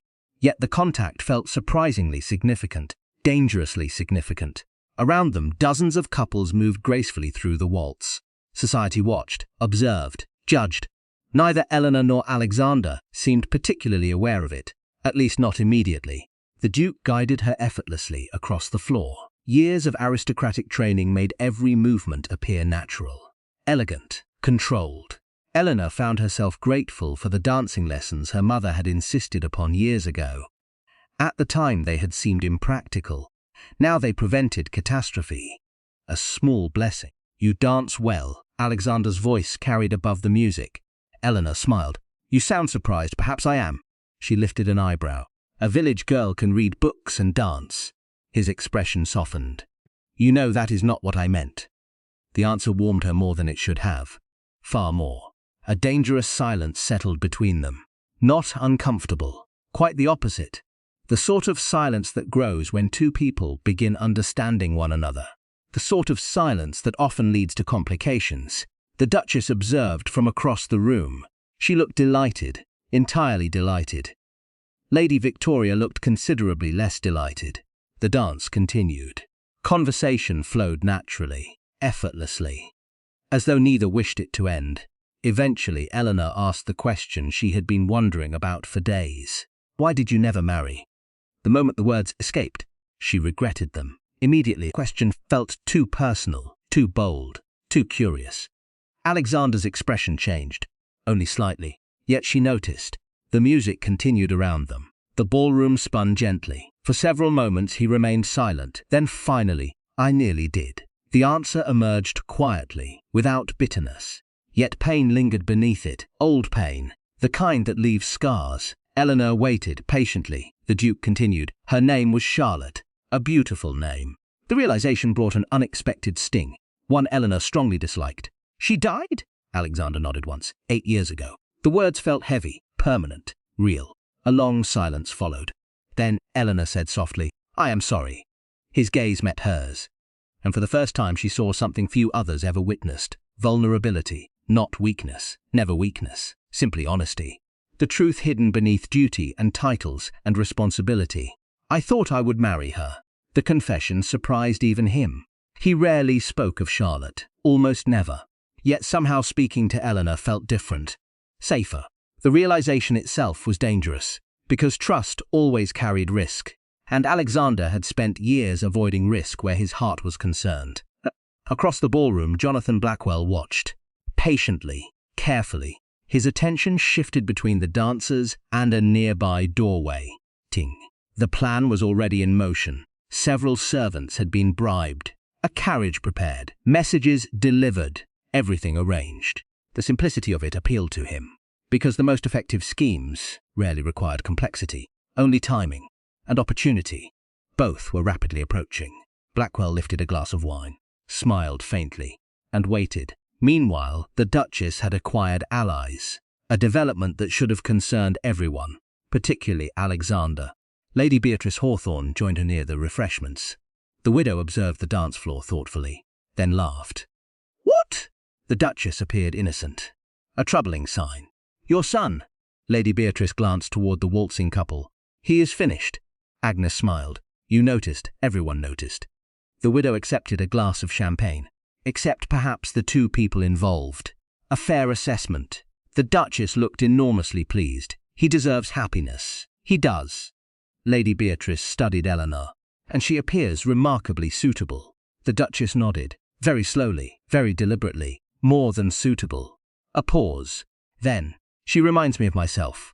That statement surprised even Lady Beatrice, because the Duchess rarely offered such praise. Rarely, very rarely. The widow looked again toward Eleanor. Her opinion improved considerably. The waltz finally ended. Applause echoed through the ballroom. Couples separated. Conversation resumed. Yet something had changed. Something subtle. Something undeniable. The dance had altered the atmosphere between Eleanor and Alexander. Neither wished to admit it. Neither could ignore it. The problem remained the same. Reality. Titles mattered. Society mattered. The distance between a duke and a schoolmaster's daughter remained enormous, even if neither wanted it to, especially if neither wanted it to. Before either could speak further, a servant approached. His expression appeared nervous. Too nervous, Your Grace. Alexander turned, yes? The servant bowed. There has been an accident in the East Gardens. Immediately the Duke became alert. What sort of accident? A guest has fallen. Concern flickered across his face. I will come at once. The servant nodded, then departed quickly. Too quickly, Eleanor noticed. Something felt wrong. The unease arrived suddenly, instinctive, difficult to explain. Perhaps it was the man's behavior, perhaps the look in his eyes, perhaps something else entirely. Whatever the reason, she disliked it. Strongly. Alexander glanced toward her. I should see what has happened. Of course, yet the unease remained, growing, persistent, uncomfortable. As the Duke departed, Eleanor found herself watching him disappear into the crowd. An odd impulse urged her to stop him, to warn him, to say something, anything. She did none of those things, and immediately regretted it. 10 minutes later, Eleanor stepped onto a balcony for fresh air. The night had become beautiful. Moonlight silvered the gardens. Music drifted faintly from inside. The cool breeze offered welcome relief from the crowded ballroom. For a moment she stood alone, peacefully. Then a voice sounded behind her. "Miss Whitmore." She turned. Jonathan Blackwell, again. The sight immediately spoiled the moment. "Mr. Blackwell," he smiled politely. "I was hoping we might speak. We have spoken. Not properly." Eleanor moved toward the doorway. The man stepped aside, blocking nothing, yet somehow obstructing everything, a talent she suspected he had perfected.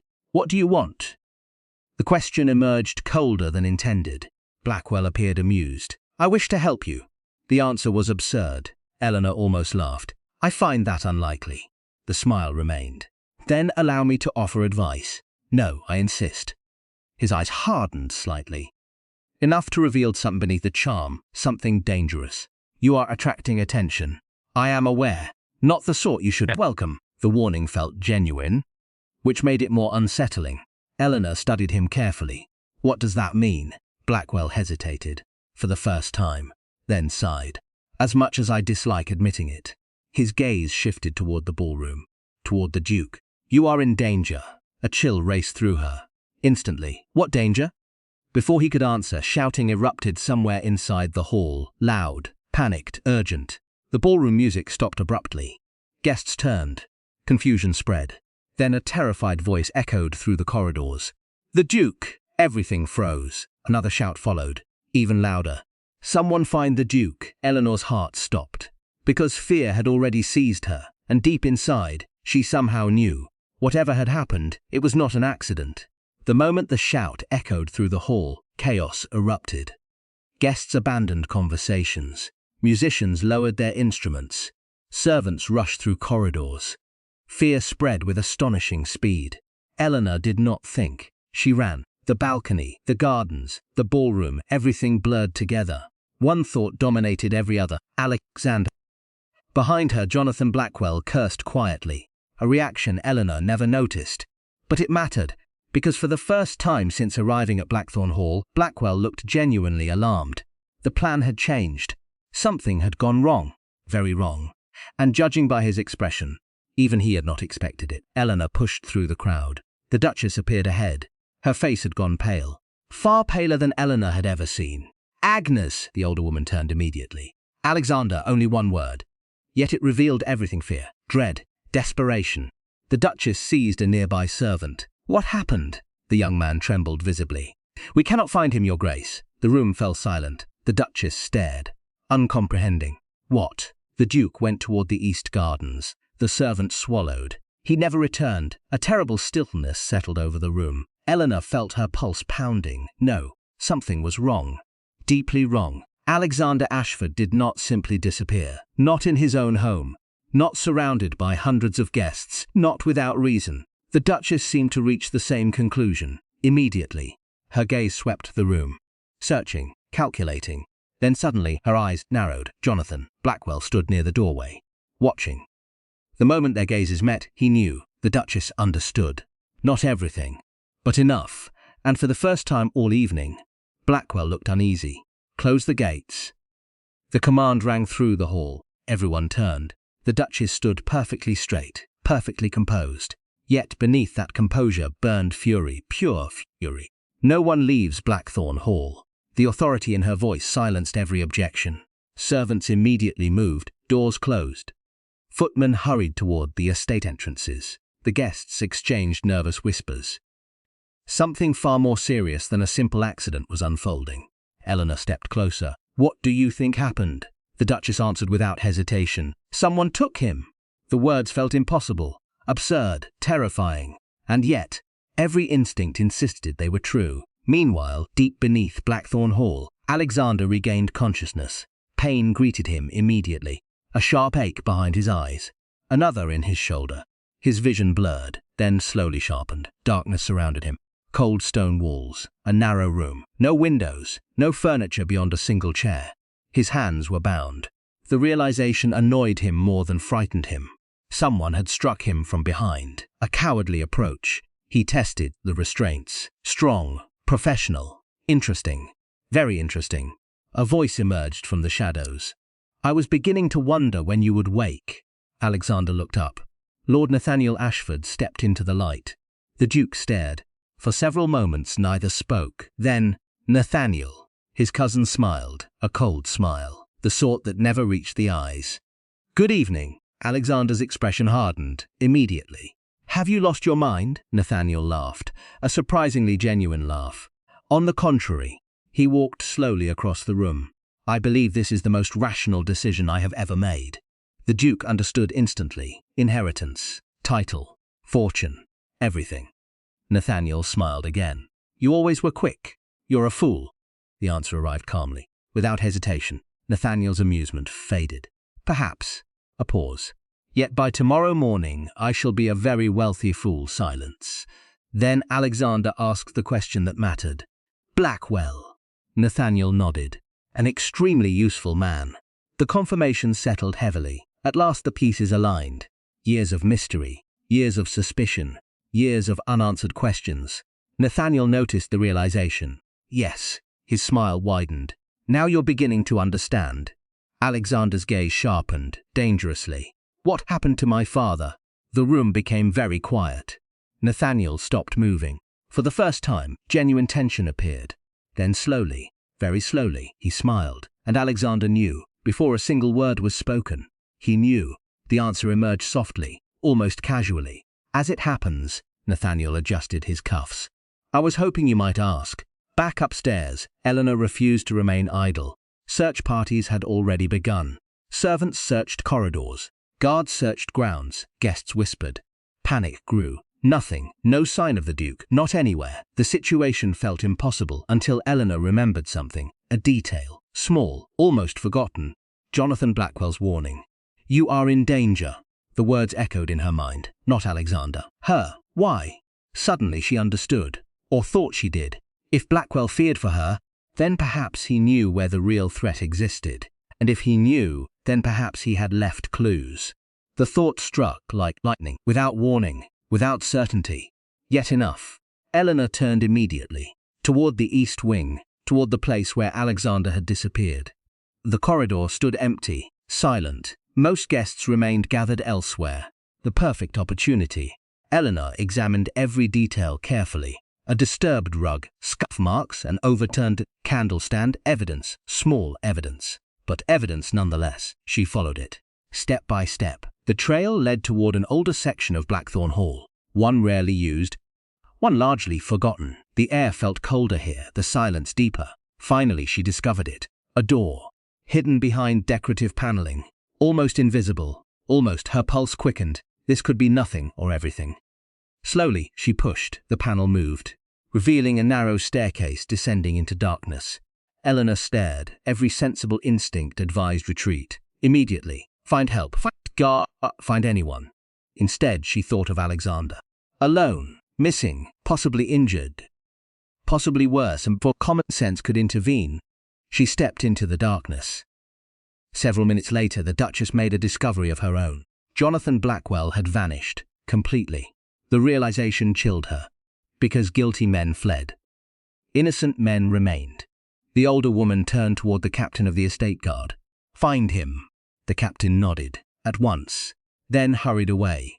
The Duchess looked toward the corridor where Eleanor had last been seen. A strange unease settled over her.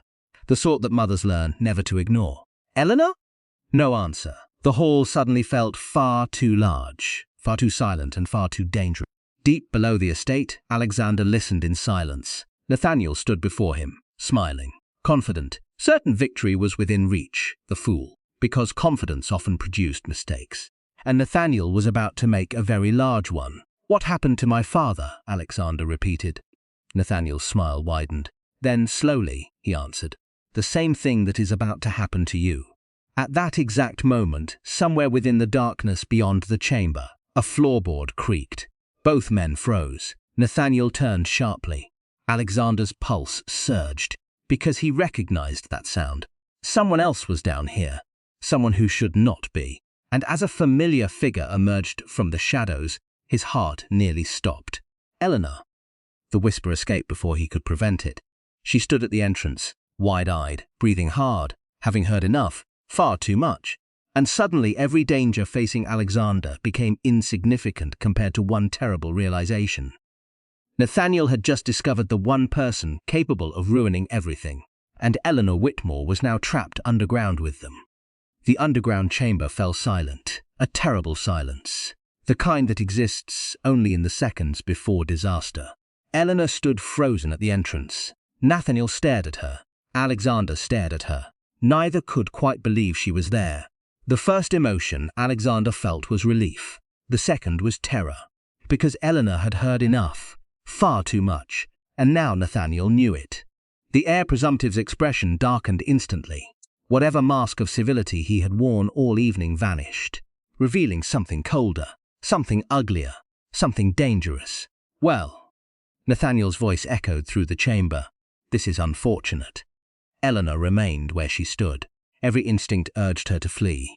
Yet leaving Alexander behind was impossible. Completely impossible. Nathaniel laughed softly.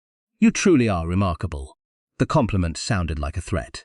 Most sensible people would have remained upstairs. Eleanor lifted her chin. I have never been accused of being sensible. To Alexander's astonishment, Nathaniel actually smiled. Even now, even here, she possessed courage, perhaps too much courage. The smile vanished quickly.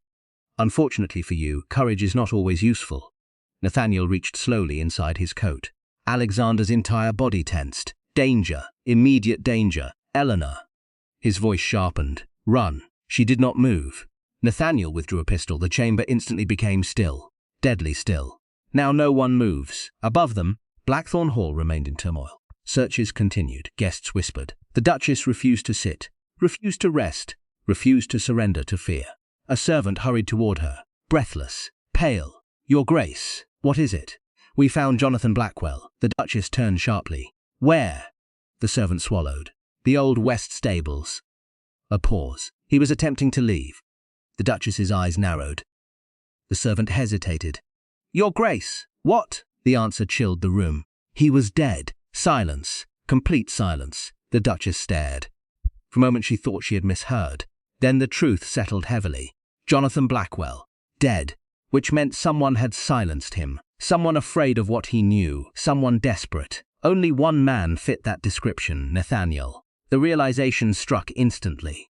The Duchess turned toward the captain of the guard. The tunnels. The captain blinked. The tunnels? Below the hall. Memory flashed through her mind. Ancient passages built centuries earlier. Forgotten by most. Not by her. Not entirely. Her heart began to race, because suddenly she knew. She knew exactly where her son was, and exactly who had taken him. Below ground, tension tightened like a drawn bowstring. Nathaniel held the pistol steadily. His confidence had returned. His victory seemed inevitable. I had hoped this evening would proceed more elegantly, he sighed. Still, necessity rarely concerns itself with elegance. Alexander studied the room, measured distances, calculated possibilities. The odds were poor, very poor. His hands remained bound, Nathaniel remained armed, and Eleanor stood directly in danger. The situation was unacceptable. Let her go, Nathaniel laughed.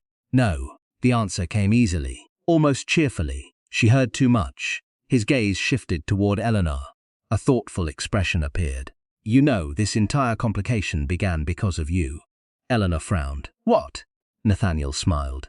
Had you ignored a poor old woman beside the road, none of this would have happened. The words struck unexpectedly, because they were true. One act of kindness, one decision, one moment, and everything had changed. The irony seemed almost unbelievable. Nathaniel noticed her expression. Life is curious, isn't it? Then his smile hardened. Unfortunately, yours is about to become very short. He raised the pistol. Toward Eleanor, time seemed to stop. Alexander moved. Instinct, pure instinct, nothing more, nothing less. He lunged forward. The chair crashed sideways. Nathaniel fired. The explosion echoed through the chamber. Stone shattered, dust filled the air. Eleanor screamed. Nathaniel staggered. The shot had missed. Barely. Chaos erupted. Alexander slammed into his cousin. Both men crashed to the floor. The pistol skidded away. Nathaniel struck him. Alexander answered immediately. Years of discipline. Years of strength. Years of controlled restraint. Gone. Completely gone. Because this was no longer about inheritance. No longer about titles. No longer even about justice. Nathaniel had aimed a weapon at Eleanor. And for Alexander, that changed everything. The fight was brutal, fast, violent. Nathaniel fought desperately. Alexander fought furiously. The difference proved significant. A powerful punch sent Nathaniel crashing against the wall. Blood appeared at the corner of his mouth. Still he smiled, madness flickering behind his eyes. You think you've won? Alexander advanced. Slowly, dangerously. I know I have, Nathaniel laughed, then reached toward his coat. Another weapon, a knife. Eleanor saw it first. Alexander! The warning came just in time. The Duke turned. The blade flashed. Then, a gunshot thundered through the chamber. Everyone froze. Nathaniel staggered, looked downward. A dark stain spread across his chest. Shock filled his face. Then confusion. Slowly he collapsed. At the entrance stood the captain of the guard, pistol smoking. Several armed men behind him. And beside them, the Duchess. For one terrible second no one moved. Then Agnes rushed forward, straight toward Alexander. The moment she reached him, she embraced him fiercely, tightly, like a mother who had nearly lost her child. Again tears filled her eyes, unashamed, unhidden. My boy. Alexander held her just as tightly. Relief flooded the chamber, overwhelming, complete. At last, safe. The truth emerged quickly afterward. Nathaniel's crime stretched back decades, far further than anyone imagined. Blackwell eventually confessed everything before his death. Statements recovered from his belongings revealed the rest. 20 years earlier, Nathaniel had arranged the meeting that led to the old Duke's murder. Greed, ambition, inheritance, the oldest motives in history. Blackwell had assisted, then spent decades carrying secrets. Secrets that eventually became dangerous. Too dangerous. When Nathaniel realized Blackwell might betray him, he silenced his accomplice. Forever. The scandal shocked society. Newspapers exploded with headlines. Aristocratic circles erupted with gossip. Yet through it all, one fact remained undeniable. The mystery surrounding the old Duke's death had finally ended. Justice, though delayed, had arrived. Several weeks later, peace returned to Blackthorn Hall. Real peace. Not the fragile imitation that had existed before. The estate felt lighter, brighter, freer. One autumn afternoon, Eleanor walked through the rose gardens with the Duchess. Golden leaves drifted through the air. The world seemed calm again. At last, Agnes smiled. You changed everything. Eleanor laughed softly. I seem to recall causing most of the trouble. Nonsense. The Duchess squeezed her hand. You brought life back into this house. Emotion warmed Eleanor's chest. The older woman had become family, not by blood, by choice. Sometimes that mattered more. They rounded a corner and discovered Alexander waiting. The Duchess immediately smiled, a very suspicious smile. Then she announced, I suddenly remember an appointment elsewhere. Neither believed her, not remotely. Yet before objections could begin, she disappeared, remarkably quickly for a woman her age, leaving them alone. Exactly as intended. For several moments neither spoke. The garden remained quiet, peaceful, beautiful. Alexander looked at Eleanor and realized something astonishing. For years he had survived, worked, endured, existed, but he had not truly lived. Not after Charlotte, not after loss, not after grief. Then one rainy afternoon, a village girl had offered bread to a stranger, and somehow changed everything. I owe you my life. The words emerged softly. Eleanor smiled. Several loaves of bread.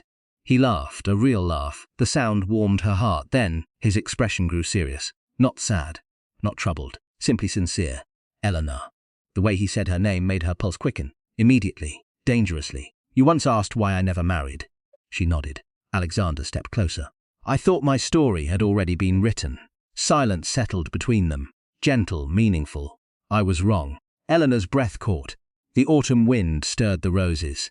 The world seemed to hold itself still. Waiting, Alexander reached into his coat, not for a ring, not yet, for something simpler, a folded piece of paper. Eleanor accepted it carefully, confused. Then she opened it. Inside was the first letter the Duchess had ever written to him from Willowbrook. The letter describing a stubborn village girl who had rescued her during a storm. The letter that had changed his life before they even met. At the bottom, one sentence had been underlined, twice. "She possesses the kindest heart I have ever known." Eleanor looked up. Alexander's gaze never left hers.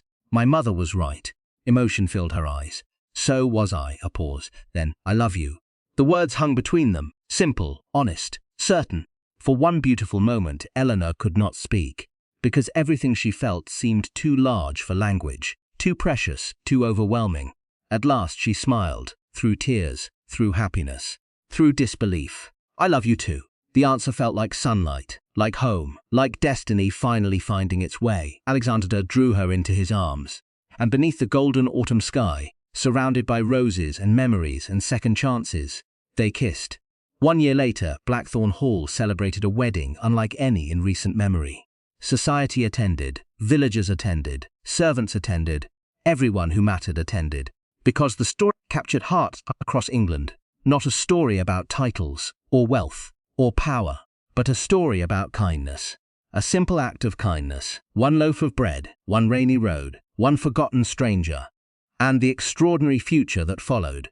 As Eleanor walked down the aisle, she caught sight of the Duchess. Agnes stood proudly among the guests, tears shining in her eyes, joy filling her smile. Because she remembered the storm, the hunger, the loneliness, the young woman who had offered help when she had nothing to gain, the girl who saved her life, the girl she never forgot. And as church bells rang across the countryside, the Duchess realized something wonderful. She had set out searching for the woman worthy of her son's heart. Instead, she had found a daughter.